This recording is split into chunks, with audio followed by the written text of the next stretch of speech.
When students come to UNCG to learn Spanish, many times they start with a language requirement and all of a sudden they fall in love with it. Kinesiology is really the study of the human body and movement, so we really run a very wide gamut of allied health care, health, fitness, all within how the human body moves within its own environment and space, which makes it a really interesting and sort of diverse discipline to be associated with.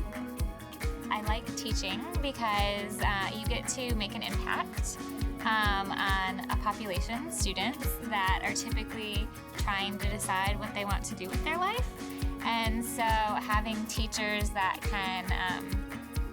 that are available and can help them make decisions that may impact their career is very rewarding. My definition of entrepreneurship is to be creative and innovative in all you do that creates value.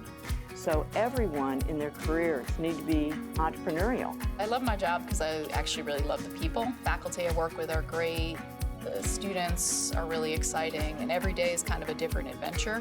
I think if you ask a lot of the folks in our department, you'd get a similar response. It's really about the people and the sense of community here at UNCG. Everybody is really collegial. Everybody wants to support you as much as they can. It's really connected to the community, which is nice. I like to think of myself as not necessarily as a teacher and the provider of knowledge, but a facilitator. So I let them know where things are, but they need to discover things by themselves and they should be independent minds.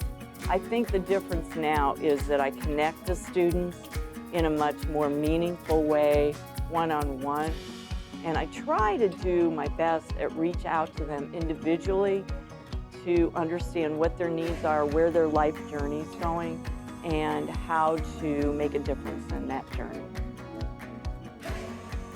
And what we know about students now is they change careers about 7 times in a lifetime, not jobs, careers. And so we've got to be flexible, we've got to be innovative, we've got to deal with ambiguity, and that's what entrepreneurship teaches. I really try to have the students appreciate being a clinician, being able to critically think, appraise, and handle any situation they're thrown into, as opposed to just being able to tape an ankle, push buttons on a machine, and just go through that. Anyone can do that. I can teach anyone to do that. I want to be able to teach a student to say, okay, I don't care how to tape the ankle, I care why I need to tape the ankle, and what are the reasons and rationale for doing that.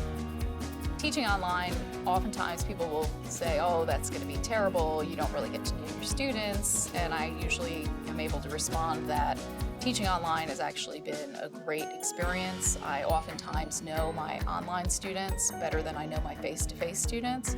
When I teach, I tend to try to integrate the profession as much as possible, meaning getting architects and interior designers in the field that can come back and give the students a realistic idea of what it's like and what their projects may be. So the more feedback you can give them, it's for their best interest because it's going to help them get a job. I really do push students to be able to reach what they initially don't think they can ever reach. So I challenge them, and sometimes that makes them feel a little bit uncomfortable. Through the years, I've noticed that the more you challenge them, the more they learn, but the more they're satisfied at the end of the day. They're really appreciative.